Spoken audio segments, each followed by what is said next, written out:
우리는 그 날과 때를 알지 못합니다.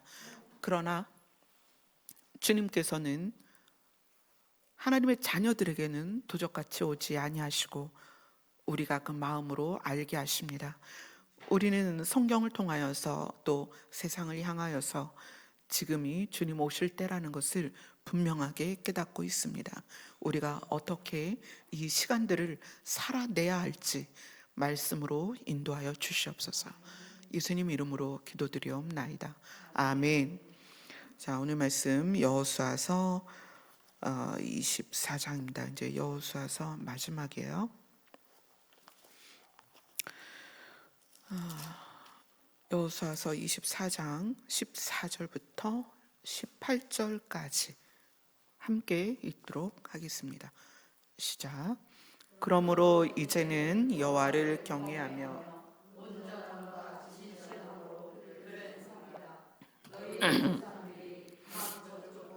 애굽에서 섬기던 신들을 치워버리고 여호와만 섬기라.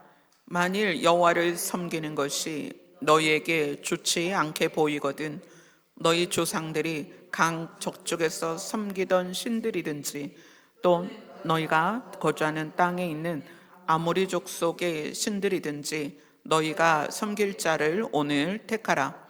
오직 나와 내 집은 여호와를 섬기겠노라 하니 백성이 대답하여 이르되 우리가 결단코 여호와를 버리고 다른 신들을 섬기기를 하지 아니하오리니 이는 우리 하나님 여호와께서 친히 우리와 우리 조상들을 인도하여 애굽 땅 종 되었던 집에서 올라오게 하시고 우리 목전에서 큰 인적을 행하시고 우리가 행한 모든 길과 우리가 지나온 모든 백성들 중에서 우리를 보호하셨음이며 여호와께서 또 모든 백성들과 이 땅에 거주하던 아모리 족속을 우리 앞에서 쫓아내셨습니다. 그러므로 우리도 여호와를 섬기리니 그는 우리 하나님이심이니이다 하니라. 아멘. 자, 여호수아가 110세 죽기 직전에 이스라엘 백성들을 세겜 땅에 모든 지파를 모으고 하나님의 말씀을 그들 앞에서 선포합니다. 그래서 23장, 24장은 여호수아가 죽기 전 유언으로서 백성들에게 선포한 내용들입니다. 그래서 24장을 처음을 시작을 보면 여호수아가 이스라엘 모든 지파를 세겜에 모으고 이스라엘 장로들과 그들의 수령들과 재판장들과 관리들을 부르고 그들이 하나님 앞에 나왔을 때 그때 이제 여호수아가 모든 백성에게 이르되 이스라엘의 하나님 여호와께서 이같이 말씀하시기를 하면서 하나님께서 하신 말씀을 전달을 하는데 그것이 이제 13절까지 하나님이 하신 말씀이에요. 근데 이 3절부터 13절까지 굉장히 중요한 표현이 있어요. 자, 3절 24장 3절이 무슨 말로 시작했는지 보세요. 무슨 말로 시작했어요? 내가로 시작했죠. 이 내가가 13절까지 여러분이 한번 세어보세요. 내가라는 말이 13절까지 몇 번 나오는지 지금부터 쉬어보세요.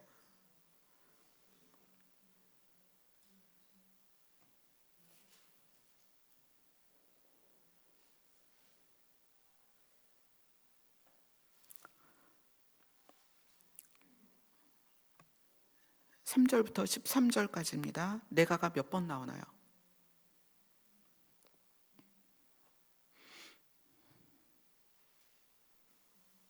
9번이요? 또 내가가 몇 번 나오나요?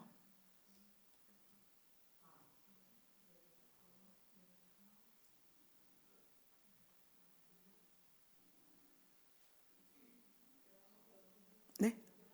11번. 또? 네? 장로님 몇 번이요? 12번. 또 있어요? 13번이요? 13번은 때려 맞춘 거예요? 근데 13번도 맞아요. 왜냐하면 다른 성경에는 한 번이 더 들어가요. 그래서 13번도 맞아요. 13번도 맞는 거로 해드리고요. 12번도 맞습니다. 자, 12번에서 13번이에요. 우리가 읽는 성경은 12번이고요. 다른 성경에는 한 번이 더 들어가요. 그래서 13번입니다. 자, 여기에서 그러면 내가는 누구일까요? 누구예요? 예, 이슬기 집사님, 내가가 누구예요? 여호수아예요? 하경아, 내가가 누구니? 그렇지. 여기에서 내가는 하나님입니다. 자, 3절에서부터 13절까지 계속 무슨 표현이냐면 내가 너희의 조상 아브라함을 강 저쪽에서 이끌어내었다. 내가 모세와 아론을 보내었다. 내가 그들에게 행한 것 같이 그 후에 내가 너희를 인도하여 내었다. 내가 너희 조상들을 애굽에서 인도했다. 내가 너희와 애굽 사람들 사이에 흑암을 두었고 바다를 이끌어 그들을 덮었다. 내가 애굽에서 행한 일을 너희의 눈이 보았다. 내가 또 너희를 인도하여 요단 저쪽에 거주하는 아모리 족속의 땅으로 들어가게 했다. 내가 그들을 너희 손에 넘겨주었다. 내가 발람을 위해 듣기를 원하지 아니었으므로 그가 오히려 너희를 축복하였고, 여기서 이제 내가라는 표현이 나는이라는 표현으로 나와요. 나는 너희를 그의 손에서 건져내었다. 내가 그들을 너희 손에 넘겨주었다. 내가 왕벌을 너희 앞에 보내었다. 내가 또 너희가 수고하지 아니한 땅과 너희가 건설하지 아니한 성읍을 너희에게 주었다. 너희가 그 가운데 거주하며 너희는 또 너희가 심지 아니한 포도나무와 감람원의 열매를 먹는다 하셨느니라. 이 하셨느니라가 여호와 하나님 여호와께서 이렇게 말씀하셨느니라. 그래서 이것이 2절부터 시작해서 3절에 내가로 하나님이 내가 어떻게 했는지를 13절까지 말씀을 끌어오십니다. 하나님께서는 이스라엘 백성들에게 뭘 지금 말씀하시는 거예요? 너희가 애굽에 있다가 가나안에서 지금 이 많은 땅을 정복하고 이곳에 있는 이유와 방법이 다 나로 말미암는 것이다. 그래서 혜택은 너희가 누리고 있다. 내가 계획했고 내가 진행했고 내가 대신 싸웠고 내가 너희들에게 넘겨주었고 그래서 그것의 혜택은 너희가 받는다. 그래서 이 이스라엘 백성이 받는 혜택이 뭐예요? 13절이죠. 13절을 같이 읽습니다. 시작. 내가 또 너희가 수고하지 아니한 땅과 너희가 건설하지 아니한 성읍들을 너희에게 주었더니 너희가 그 가운데 거주하며 너희는 또 너희가 심지 아니한 포도원과 감람연의 열매를 먹는도다 하셨느니라. 자, 이것이 이스라엘만의 문제겠느냐는 거예요. 자, 봅시다. 자, 우리 하경이가 여기서 오늘 예배드리는 분들 중에 가장 어려요. 자, 하경이가 소유한 것과 누리는 것을 가만히 보면, 그죠?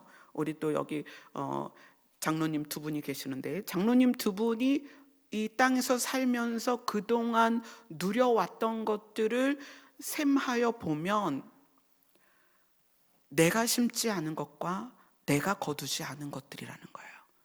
그죠?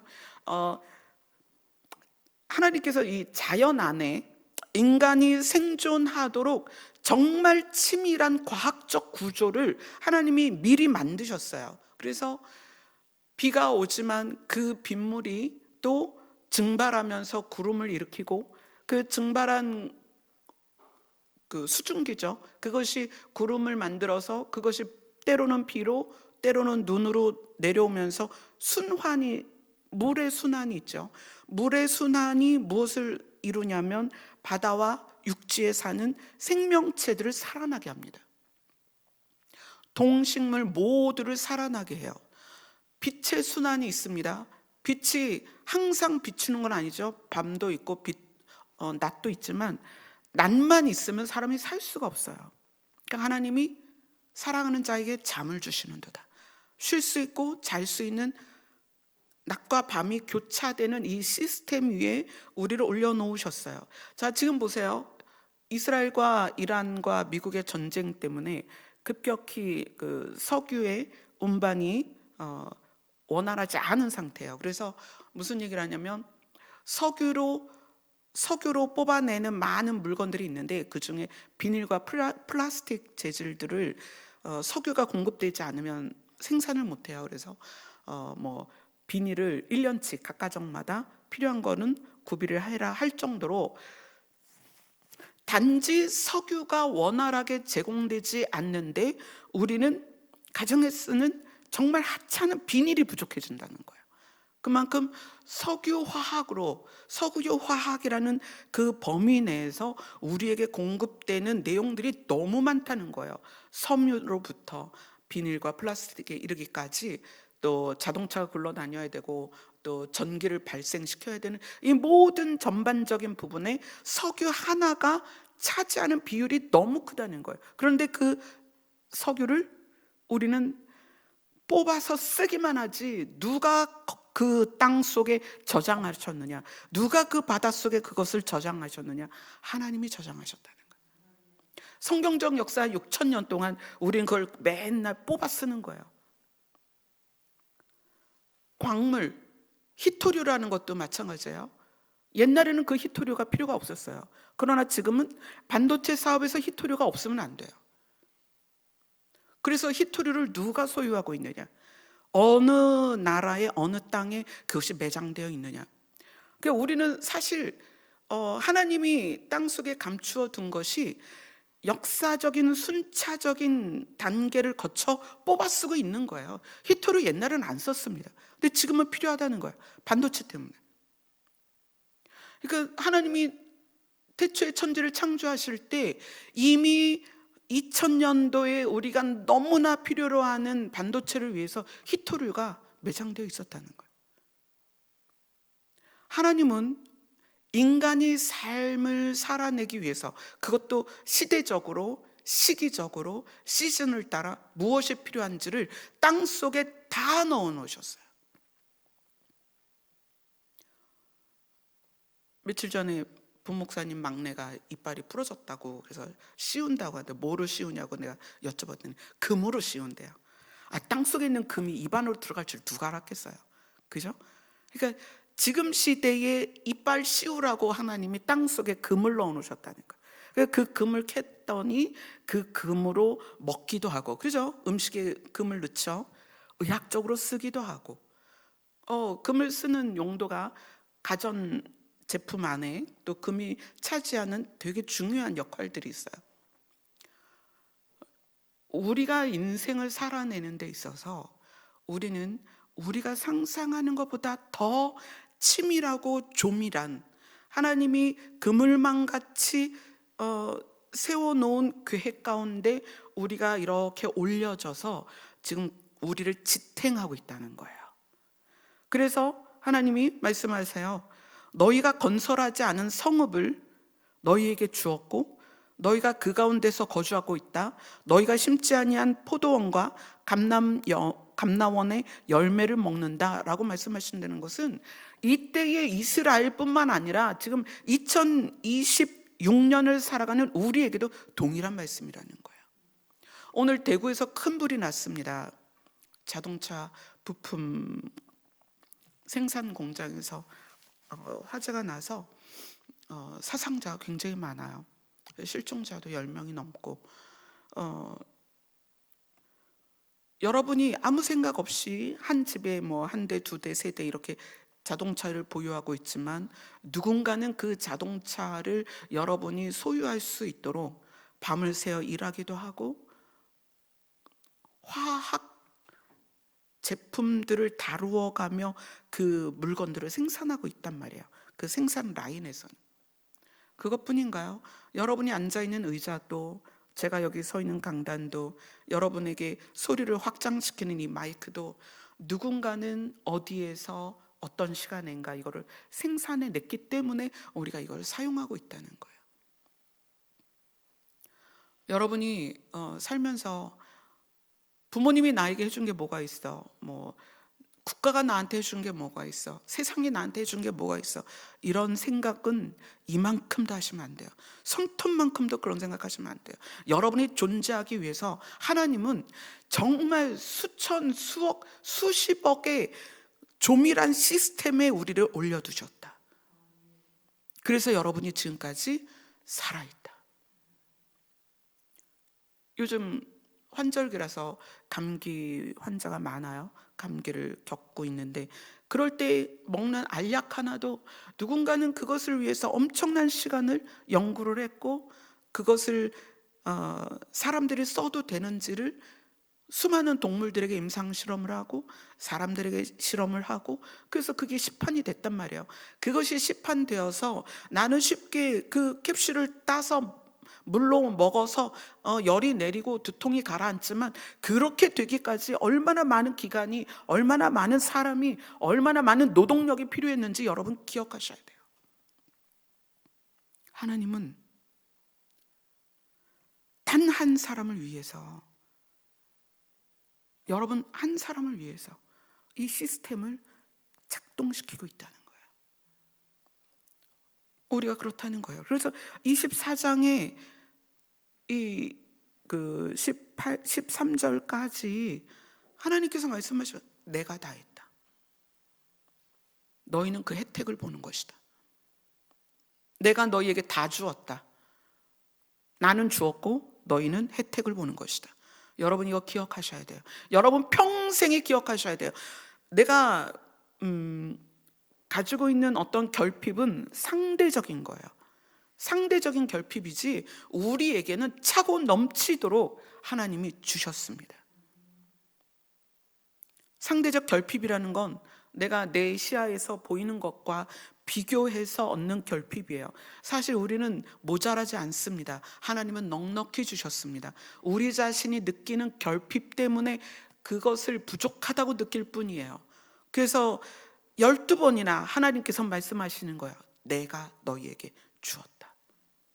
너희가 결핍을 느낀다면 그건 너희의 마음의 문제다. 너희의 정신세계의 문제다. 너희의 심리 상태의 문제다. 나는 너희에게 완전하게 주었다. 그게 내가라는 말을 12번 하신 이유예요. 내가 너희에게 다 주었다. 뭐가 부족하지? 너희는 뭐가 부족하니? 뭐 때문에 화가 나니? 뭐 때문에 짜증이 나니? 너희가 다 누리고 있지 않니? 이렇게 말씀하시는 거예요. 그래서 오늘 14절이 여호수아가 말하는 거예요. 그러므로 이렇게 시작하는 거예요. 14절이 그러므로, 이 그러므로는 하나님께서 12번이나 내가 하지 않았니? 내가 너희에게 주지 않았니? 내가 너희에게 공급하지 않았니? 내가 너희에게 누리도록 혜택을 주지 않았니? 너희가 지금 누리는 혜택을 봐라. 그래서 여호수아가 말하는 거예요. 그렇기 때문에, 그러므로 이제는 여호와를 경외하며 온전함과 진실함으로 그를 섬기라. 이스라엘 백성들에게 말하는 거예요. 그러므로 하나님이 너희에게 다 주셨다. 그러므로 이제는 여호와를 경외해라. 온전함과 온전함은 순전함이라는 거예요. 그러니까 마음에 계산하지 말고 진실함으로 그를 섬겨라. 너희의 조상들이 강 저쪽과 애굽에서 섬기던 신들을 치워버리고 여호와만 섬겨라. 이렇게 말하는 거예요. 여기서 이제 강 저쪽이라는 표현은 다른 데서도 이제 24장 안에 또 나오죠. 어디냐면 24장 2절을 함께 읽겠습니다. 시작. 여호수아가 모든 백성에게 이르되 이스라엘의 하나님 여호와께서 이같이 말씀하시기를 옛적에 너희의 조상들 곧 아브라함의 아버지 나홀의 아버지 데라가 강 저쪽에 거주하여 다른 신들을 섬겼으나, 자, 아브라함의 아버지이며 나홀의 아버지예요. 그러니까 아브라함과 나홀이 형제란 말이에요. 아브라함의 아버지이자 나홀의 아버지인 데라가 강 저쪽에 거주하며 살았는데, 그 강 저쪽이 이제 갈대아인의 우르였죠. 갈대아인의 우르라는 땅에서 살았는데 거기에서 다른 신을 섬겼었다라는 거예요. 그래서 그 강 저쪽에 너희 조상이 강 저쪽에서 섬기던 것도 우상이고, 아모리 족속의 신들을 섬기는 것도 사실 그것도 우상이죠. 우상이죠. 그러니까 그 우상을 지금 말하는 거예요. 다른 신, 하나님이 아닌 다른 신. 그래서 아브라함을 끄집어낼 때 그러니까 아브라함을 처음 만나 줄 때, 하나님께서 나타내실 때, 아브라함에게 하나님의 존재를 드러내실 때 아브라함은 이미 우상을 섬기는 가정에서 살고 있었다. 데라는 갈대아인의 우르에서 이미 다른 신들을 섬겼고, 그 영향을, 왜냐하면 아브라함의 아버지가 다른 신들을 섬겼기 때문에 아브라함이나 나홀이나 당연히 영향을 받았을 거라는 거예요. 그런 상태에서 내가 너희를 끌어냈다, 이렇게 말하는 거예요. 너희가 나를 불러서, 너희가 뭐 나에게 제사를 드려서, 너희가 뭐 40일 금식을 해서 내가 아브라함을 찾아가서 강 저쪽에서 이끌어낸 것이 아니다. 내가 아브라함을 만나고 아브라함을 강 저쪽에서 이끌어냈을 때에는 아브라함의 상태가 어땠냐면 그의 아버지가 다른 신을 섬기는 자였다. 갈대아인의 우르에 살면서 그 아버지 데라는 다른 신들을 섬기는 때였고, 아들들이 그 영향을 받을 때였는데, 그때 아직 우상을 섬길 때 내가 아브라함을 불렀다. 내가 아브라함을 이끌어냈다. 내가 아브라함을 만나주었다. 그러면서 그래서 내가라는 말이 여기에서 굉장히 중요하다는 거예요. 너희가 기도해서 된 줄 아니? 아니, 내가 한 거야. 뭐 너희가 40일 금식해서 된 줄 알아? 아니, 내가 한 거야. 하나님이 지금 그 얘기를 하시는 거예요. 그래서 여호수아가 그렇기 때문에 이제는이 뭐냐면 요단강을 건너서 하나님이 주시겠다고 한 땅에 왔잖아. 너희들 봤지? 이제는 여호와를 경외하며 온전함으로 진실함으로 그를 섬겨라. 주상들이 강 저쪽에서 다른 신을 섬겼고 애굽에서 섬기던 신들을 다 치워버리고 여호와만 섬겨라. 근데 이 말을 왜 했을까요? 저는 이것이 상상이 됩니다. 200만이나 되는 이스라엘 사람들이 각 그들의 텐트, 뭐 주거 형태가 돌로 집을 지은 게 아니잖아요. 그때만 해도 각 그들의 주거 텐트 안에 우상이 있었다는 거예요. 하나님은 눈에 보이지 않고, 그러니까 하나님이 눈에 안 보이니까 모세가 시내산에서 안 내려오니까 금을 녹여가지고 송아지를 만든 거 아니에요. 이것이 우리를 애굽에서 인도하여 낸 하나님이다. 그것처럼 이 이스라엘 백성이 가나안 땅으로 들어와서 정말 하나님의 역사를 보고 하나님이 주신 것을 얻었지만 이들의 심리 상태의 불안, 낯선 땅에 와서 느끼는 불안, 점령한 곳에서 살아가는 이 불안, 고향이 아닌, 왜냐하면 이 이스라엘 사람들은 광야에서 태어난 세대들이란 말이에요. 이들이 고향이 아닌 다른 사람들의 땅에서 사는 이 느낌, 어색함, 이러한 그 낯설음, 이것에 대한 정신적인 심리적인 불안을 그들의 텐트 안에 뭔가를 하나 만들어서 걸어놨거나 세워놨거나 품에 품고 있거나 이것이 나를 지키는 존재다 라고 가지고 있었다는 거예요. 그래서 여호수아가 그걸 알기 때문에, 그러므로 하나님이 하셨고 하나님이 주셨고 하나님이 너희에게 이것을 혜택을 누리게 하셨으니 그러므로 너희들이 섬기던 신들을 치워라. 여호와만 섬겨라. 이렇게 얘기하는 거예요. 그러면서 15절을 같이 읽겠습니다. 시작. 만일 여호와를 섬기는 것이 너희에게 좋지 않게 보이거든 너희 조상들이 강 저쪽에서 섬기던 신들이든지 또는 너희가 거주하는 땅에 있는 아모리 족속의 신들이든지 너희가 섬길 자를 오늘 택하라. 오직 나와 내 집은 여호와를 섬기겠노라. 여호수아는 이스라엘 백성들에게 나와 나에게 속한 내 집 모든 사람들은 여호와를 섬기겠다. 너희는 선택해라. 언제? 오늘, 지금 택해라 라고 이야기를 합니다. 하나님을 섬기는 것이 너희에게 좋지 않게 보이거든, 이것은 이제 하나님을 섬기는 것이 나쁘게 보이거든, 또는 하나님을 섬기는 것만으로는 불안하거든, 하나님을 섬기는 것만으로도 너희가 충분하지 않으면 다른 신을 섬겨라. 나는 나와 내 집은 여호와를 섬기겠다 합니다. 그랬더니 이제 백성들이 대답을 해요. 백성이 대답하여 이르되 우리가 결단코 여호와를 버리고 다른 신을 섬기지 않겠다.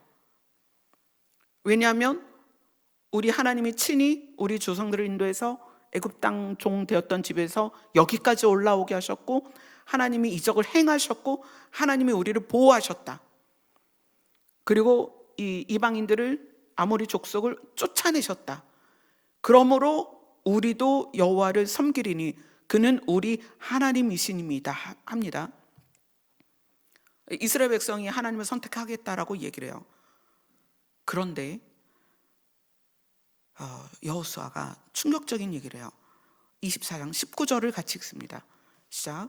여호수아가 백성에게 이르되 너희가 여호와를 능히 섬기지 못할 것은 그는 거룩하신 하나님이요 질투하시는 하나님이시니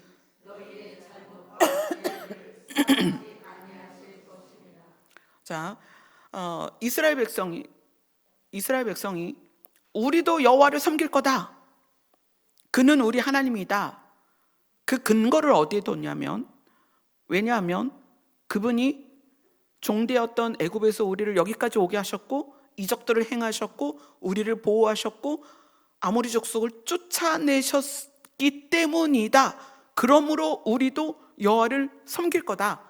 그분은 우리의 하나님이시다라고 얘기해요. 그런데 여호수아가 백성에게 뭐라고 말하냐면 너희는 여호와를 능히 섬기지 못할 것이다, 이렇게 얘기해요. 왜 여호수아는 이스라엘 백성의 고백, 여호와를 섬기겠다는 이스라엘의 고백을 인정하지 않느냐는 거예요. 이 이야기는 뭐냐면 너희는 여호와를 섬길 만한 능력이 없다예요. 너희는 여호와를 섬길 수가 없다. 왜요? 이스라엘 백성들이 대답하잖아요. 하나님께서 우리를 이렇게 하셨고, 하나님께서 행하셨고 보호하셨고 또 이방인들을 쫓아내셨고, 그래서 우리는 하나님을 섬길 거야. 또 하나님도 그랬잖아요. 내가 했고 그걸 이스라엘 백성이 받아들이고, 그래서 우리는 여호와를 섬길 거예요 라고 했단 말이에요. 그런데 여호수아는 백성에게 너희는 여호와를 능히 섬기지 못할 것이다, 너희는 여호와를 섬길 능력이 없다, 이렇게 얘기를 하는 거예요. 왜 그러는 거예요? 이거 도대체 뭔 얘기예요? 하나님이 내가를 12번 얘기하면서 자기를 증거하셨고, 여호수아는 자기는 하나님을 섬길 거라고 했고, 백성에게 물었는데 백성도 여호와를 섬긴다고 했단 말이에요. 근데 여호수아는 이스라엘 백성들에게 너희는 여호와를 섬길 능력이 없다,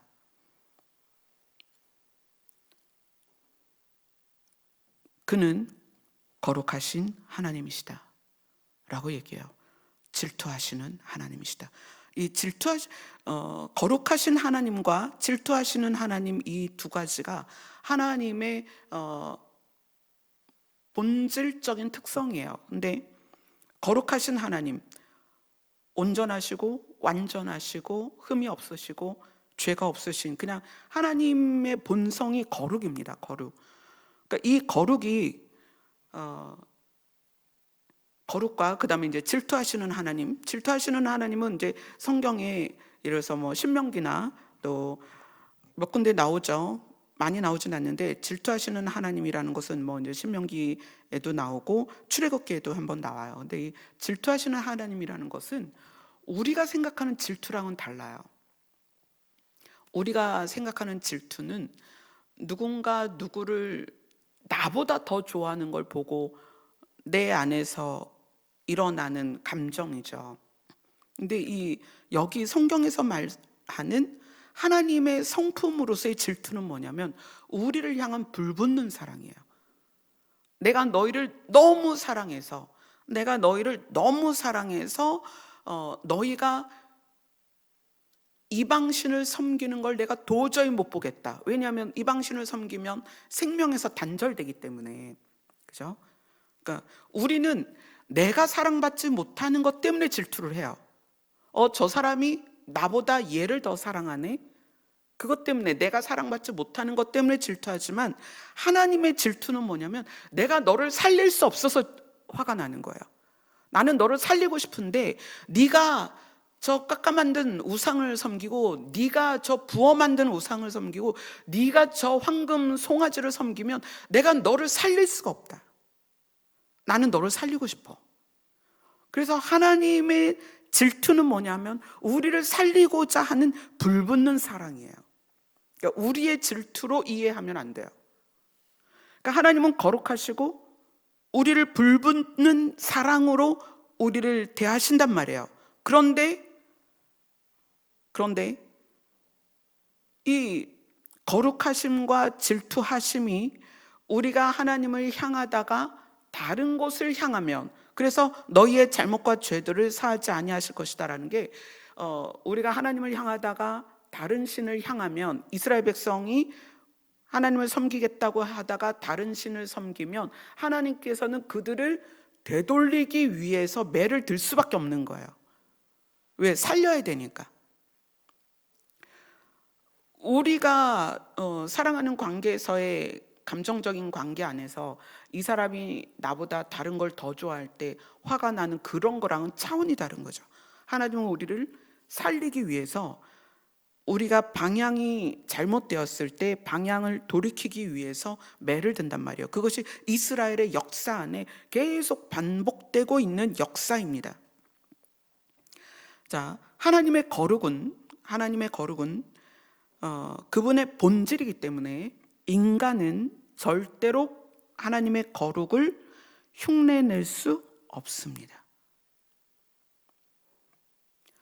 그러니까 이스라엘의 고백, 우리도 여호와를 섬길 것이다 라는 것의 중점이 뭐냐면, 이스라엘의 하나님이 주신 율법을 이스라엘 백성들이 이제 가나안에 들어가서 율법을 지키는 것에 대해서 굉장히 이제 열심히 생기는 거예요. 그러니까 율법을 지키겠다, 우리가 여호와를 섬기겠다라는 것이 이스라엘 백성에게서는 하나님이 명령하신 율법을 지키겠다라는 각오이거든요. 각오.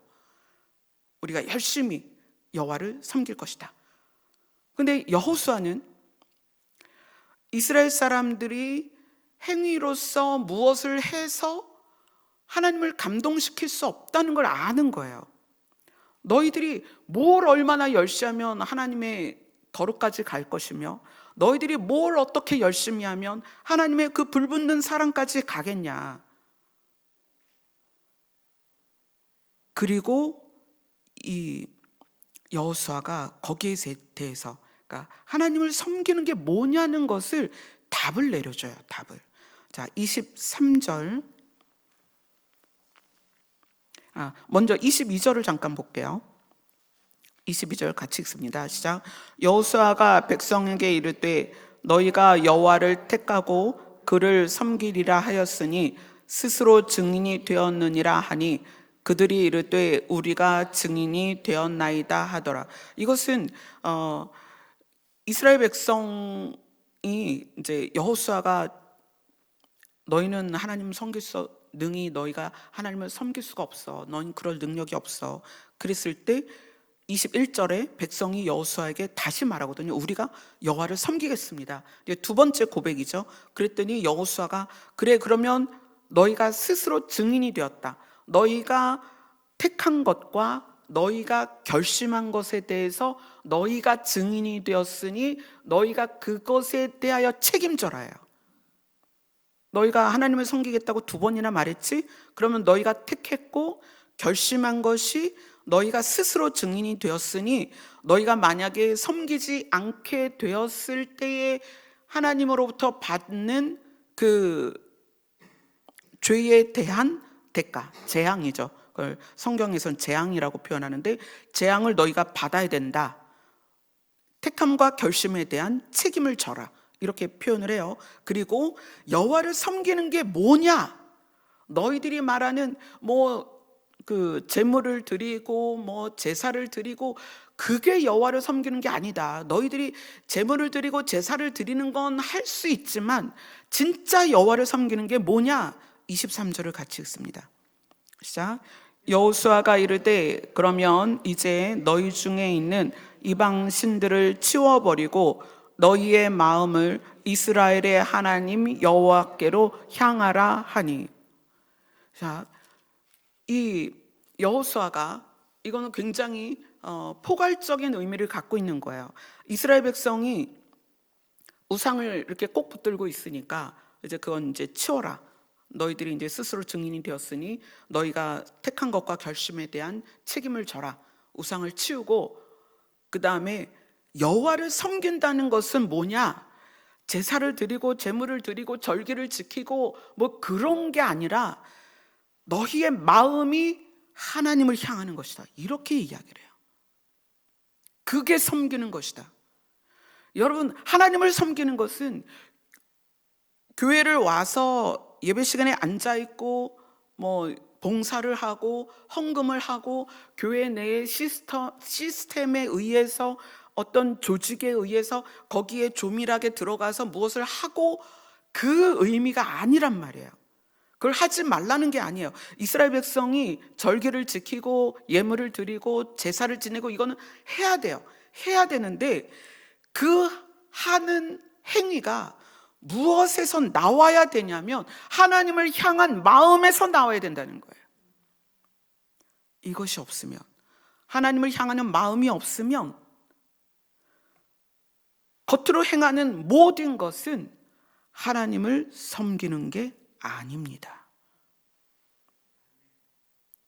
여호수아는 무엇을 봤냐면, 여호수아는 애굽 세대예요. 애굽에서 태어난 세대예요. 애굽에서 나와서 광야 40년을 지나왔고, 그리고 가나안에 이르러서 전쟁을 치렀고, 여호수아는 리더가 돼서, 모세가 죽고 여호수아가 리더가 되어서 그 200만을 이끄는 과정에서 무엇을 보았냐면 그들의 부패한 마음을 봤다는 거예요.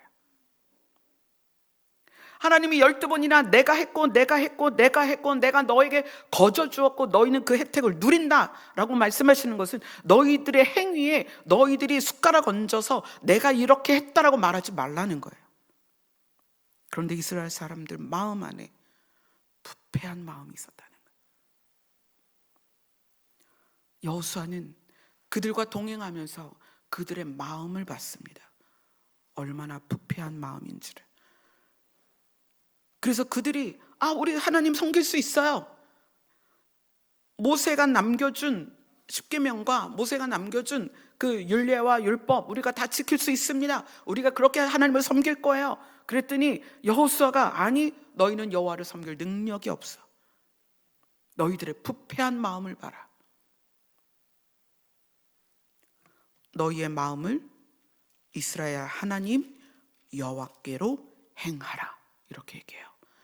자, 그래서 이제 백성이 여호수아에게 대답합니다. 24장 24절을 같이 읽습니다. 시작. 백성이 여호수아에게 말하되 우리 하나님 여호와를 우리가 섬기고 그의 목소리를 우리가 청종하리이다 하는지라. 자, 이제 고백이 바뀌었죠. 우리가 여호와를 섬기겠습니다. 이 섬기는 것은 그들의 행위에 집중되어 있었다는 거예요. 그들의 행위에 집중된 섬김이라는 것을 여호수아는 너무 잘 알았어요. 왜냐하면 그들과 함께 생활을 하고 있었기 때문에 그들이 얼마나 탐심이 많고 욕심이 많고 자기중심적이고 자기를 위하는 사람인지를 너무나 잘 알았어요. 왜냐하면 하나님이 그렇게 다 해주셨음에도 불구하고 우상을 꼭 붙들고 있었다는 거예요. 그게 뭐예요? 나를 위해서, 나의 행복을 위해서, 나의 안전을 위해서, 나의 만족을 위해서 무엇인가가 필요했었다는 거예요.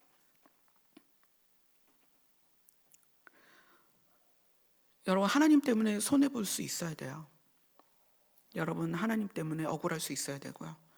여러분, 하나님 때문에 업신여김을 받을 수 있어야 됩니다. 여러분, 하나님 때문에 내가 가진 것이 다 사라진다 해도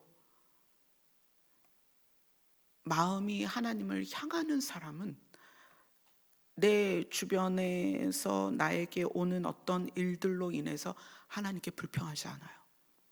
이스라엘 백성이 애굽에서부터 가나안에 이르기까지 그 수많은 여정 가운데 이스라엘 백성은 하나님이 직접 말씀하세요. 너희는 10번이나 나를 거역했다.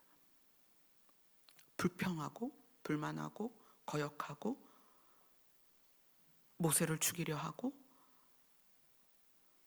그러한 심리가 그대로 남아있는 것이 어디에서 증명되냐면 그들의 텐트 안에, 그들의 호주머니 안에 있는 우상이라는 거예요.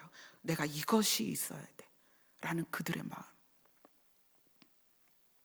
그래서 하나님이라는 분이 자기들을 형통케 하는 존재로서 꼭 필요하니까 내가 섬기겠다라는 선포였다는 거예요.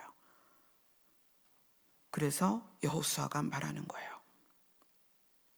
너희의 마음을 하나님께로 향하게 해라. 그래서 이스라엘 백성들이 그때서 알아듣는 거예요. 우리 하나님 여호와를 우리가 섬기고 그의 목소리를 우리가 청종하리이다. 근데 청종이 뭐냐? 청종한다는 게 무슨 뜻이냐? 우리가 순종하겠습니다. 그 뜻이에요. 여호수아 23장으로 가겠습니다.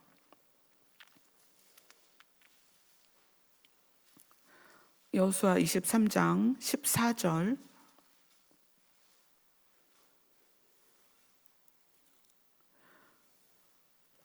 23장 14절 같이 읽습니다. 시작. 보라, 나는 오늘 온 세상이 가는 길로 가려니와 너희의 하나님 여호와께서 너희에게 대하여 말씀하신 모든 선한 말씀이 하나도 틀리지 아니하고 다 너희에게 응하여 그 중에 하나도 어김이 없음을 너희 모든 사람은 마음과 뜻으로 아는 바라.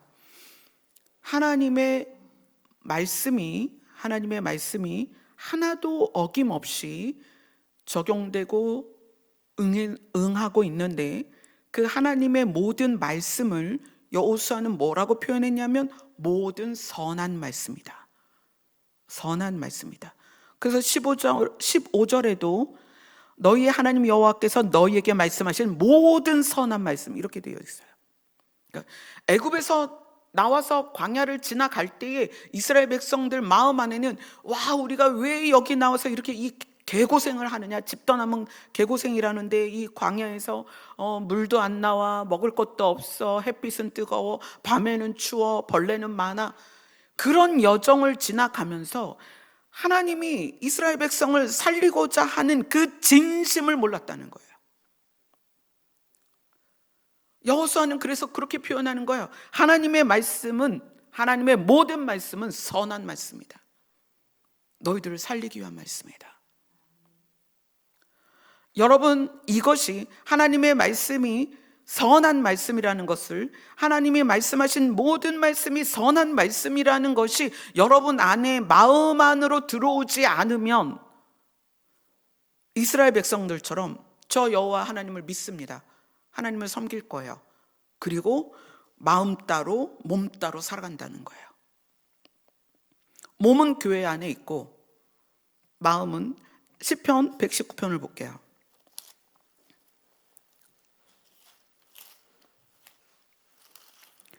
시편 119편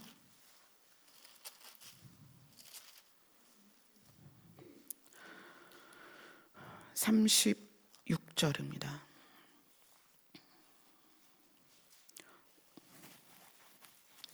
시편 119편 36절 같이 읽습니다. 시작.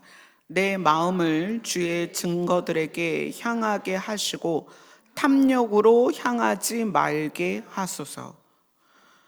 이 향한다는 건 기운다는 거예요. 마음이 기우는 거예요. 내 마음이 주의 증거들, 하나님의 살아계심, 하나님께서 우리를 보호하시고 인도하시고 도우시는 그 이유가 뭐냐면 우리를 살리기 위함인데, 그것들도 내 마음이 기울고 탐욕으로 향하지 말게 하소서. 이 탐욕은, 여러분, 탐욕은 남을 위해서 내 안에 생기는 것이 아닙니다. 탐욕은 나를 위해 생기는 거예요. 오로지 나를 위한 거예요. 남을 위해서 일어나는 마음은 탐욕이라고 표현하지 않습니다. 탐욕은 온전히 나를 위한 거예요. 37절을 같이 읽습니다. 시작. 내 눈을 돌이켜 허탄한 것을 보지 말게 하시고 주의 길에서 나를 살아나게 하소서. 주의 길이, 여러분, 주의 길이 좁은 길이고 협착하여 찾는 사람은 적습니다. 그러나 주의 길이 나를 살립니다. 주의 말씀은 나를 살리는 말씀이에요. 주의 길은 나를 살리는 길입니다. 그런데 우리는 허탄한 것을 보며 탐욕 때문에 우리의 마음이 탐욕으로 기울어서 우리의 가치관과 생각들이 하나님을 향하지 않고 세상의 가치관과 세상적인 것으로 마음이 기울어 가고 있다는 거예요. 여호수아가 이스라엘 백성에게 말하는 너희가 여호와를 섬기겠다라는 고백은, 그것은 행동으로서 표면적으로 드러나는 것이 아니다. 마음이 하나님을 향하는 것이다. 그래서 신앙은 겉으로 증명되지 않습니다. 신앙은 관계에서 증명됩니다. 기도를 수백 시간 하고 금식을 수백 일을 하고 봉사를 수백 가지를 해도 그것으로 여호와를 섬기는 것이 증명될 수 없다는 거예요. 여호와를 섬기는 것은 마음이 그분을 향하는 거예요. 마음이 그분을 향한다는 것은 마음이 나를 향하지 않는다는 거예요. 탐욕과 탐심은 마음이 나를 향한 거예요. 그래서 자존심이 상하고 화가 나고 짜증이 나고 시기 질투가 나고 분노가 일어나고 이런 우리 안에 일어나는 마음의 요동함이 결국은 마음이 나를 향했기 때문이다. 자, 마태복음 11장으로 갑니다.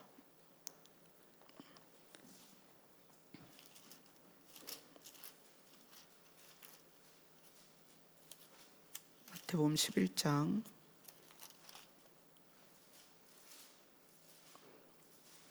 29절 같이 읽습니다. 시작.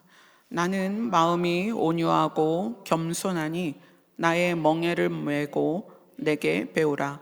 그리하면 너희 마음이 쉼을 얻으리니. 이제 구약에서의 신의 특성이 거룩이었어요. 거룩이고 불붙는 사랑이었단 말이에요. 이 거룩과 불붙는 사랑이 우리는 어떤 걸 하고 어떤 걸 안 한다고 그렇게 될 수 없어요. 아시겠어요? 거룩은 하나님의 특징이에요. 우리는 뭘 해서 거룩해지거나 뭘 안 해서 거룩해질 수 없어요. 우리는 인간이니까. 그래서 구약을 지나 신약에 와서 신이 우리에게 오셨어요. 그래서 거룩한 신이 우리에게 오셔서 너희도 거룩해라 라고 말하는 게 아니라 내 마음을 배워라 라고 얘기를 하는 거예요. 마음을 배워라. 내 마음은 온유하고 겸손하다. 그리고 나의 멍에를 메고 배우라는 얘기는 온유하고 겸손한 마음으로 살아가는 나의 방식을 보고 배워라 이거예요. 그러니까 율법이 정해져서 이건 해, 이건 하지 마, 이거를 지키는 삶이 아니라 예수님의 마음이 온유하고 겸손하기 때문에 나오는 삶의 방식, 그걸 배우라는 거예요.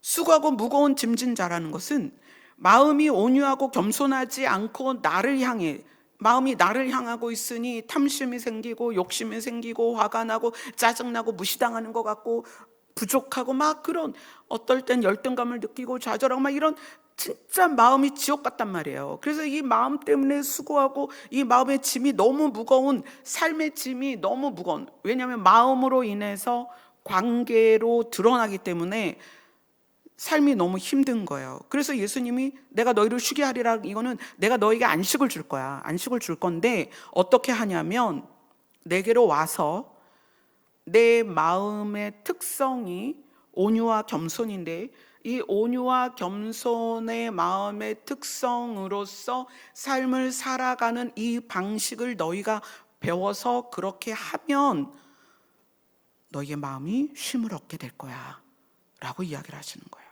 그러니까 구약에서의 거룩은 하나님의 특징입니다. 그래서 이것은 우리로서는 뭘 하거나 안 해서 그 거룩이 우리에게 되는 게 아니에요. 우리는 그렇게 할 수 없어요. 우리는 인간이고 사람이고 그렇게 할 수 없어요. 그래서 이스라엘 백성이 하나님을 섬기겠다라고 하니까 여호수아가, 아니, 너희 그렇게 할 능력이 없어.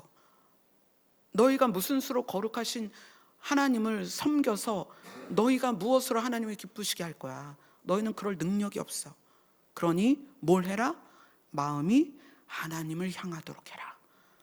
근데 그 마음이 하나님을 향하는 것에 대해서 하나님이 우리에게 오셨어요. 하나님이 오셔서 뭐라고 말하냐면, 너희들이 하나님을 향하는 것, 너희들의 마음이 하나님을 향하는 게 어떤 거냐면, 너희가 내 마음을 배워.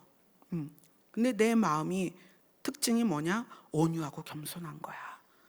그 마음에서 삶이 나오면 너희들이 쉼을 얻게 될 거야. 자, 이렇게 이어가시는 거예요. 그래서 빌립보서 2장으로 가면 2장 5절에 예수님의 마음을 어떻게 해라? 본받아라. 그렇게 얘기가 나오는 거죠. 쭉.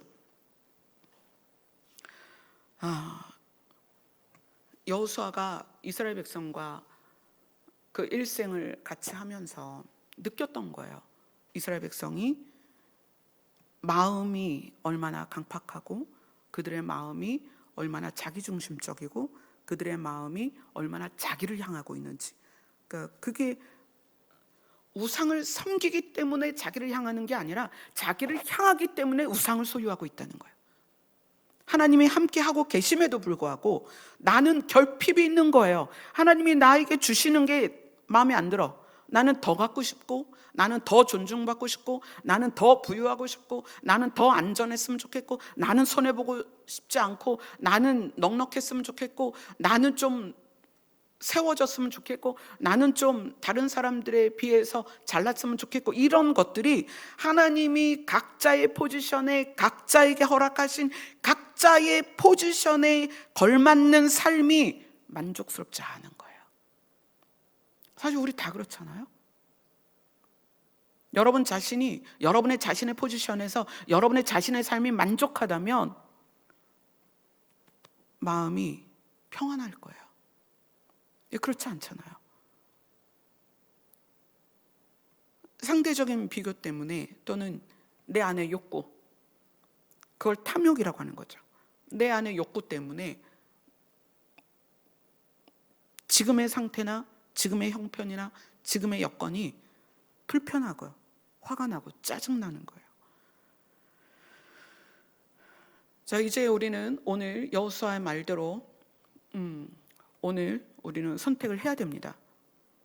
물론 우리는 이제까지 여호와를 섬기고 있다. 또 여호와를 섬기는 가정이다. 나는 여호와를 섬긴다라고 고백하여 왔습니다. 자, 그런 우리가 이제 중간 점검을 하는 거예요. 여호와를 섬긴다는 것은 마음이 하나님을 향하는 것이다. 이것에 대해서 우리가 스스로 더 고민하고 여러분이 묵상하셨으면 좋겠어요. 사실 설교는 정답을 준다기보다는 함께 고민하는, 주제를 가지고 함께 고민하는 시간인 것 같아요.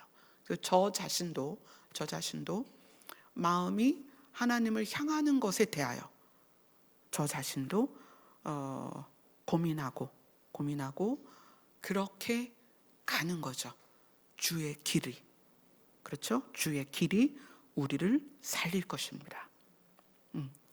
우리가 주의 길을 가는 거예요. 지금 계속 가고 있어요. 각자의 시간이 얼마나 흘러야 될지는 모르겠지만 각자의 시간이 정해져 있기 때문에 우리는 그 길을 가는 거예요. 그런데 주를 향하고 있다면, 주를 향한 상태에서 일어나는 갈등과 번민이 있고 고민이 있고 어려움이 있단 말이에요. 그럼에도 불구하고 옳은 길이라면 가야죠. 그죠? 주의 길이 옳으면 가야죠. 그 길만이 우리를 살립니다. 그래서 여호수아가 이스라엘 백성들에게 여호와를 섬기는 것이 무엇이냐라고 말하면서 정답을 내려주는 거예요. 너희들의 마음이, 우리의 마음이, 나의 마음이 하나님을 향하는 것이다. 이것이 매일매일의 우리의 삶을 이끌어가는 방향이 되었으면 좋겠습니다. 아멘. 우리 찬송가 함께 하겠습니다.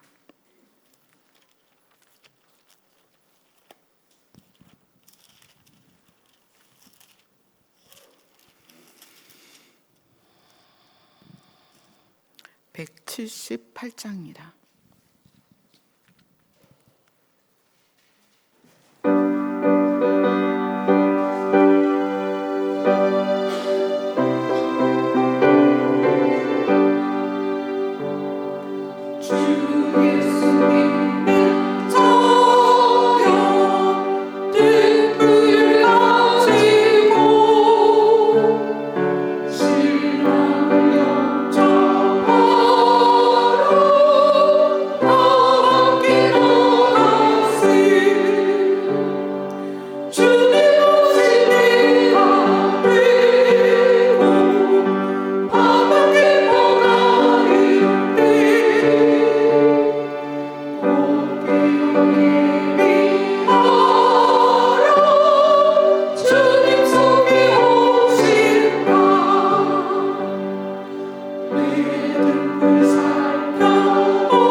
이미 오신 예수님이 실제로 현현하여 우리 앞에 오실 것입니다.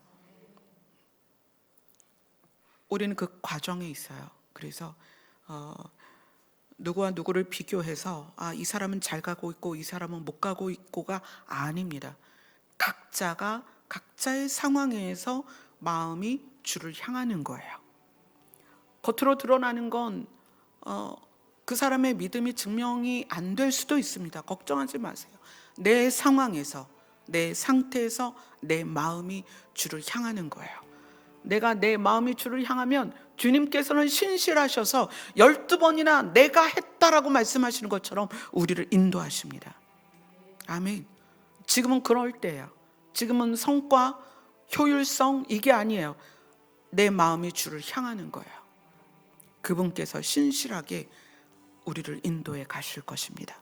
아멘. 오늘 기도 시간이 여러분의 마음이, 여러분의 목소리가, 여러분의 눈이 주를 향하는 시간 되었으면 좋겠습니다. 기도하겠습니다.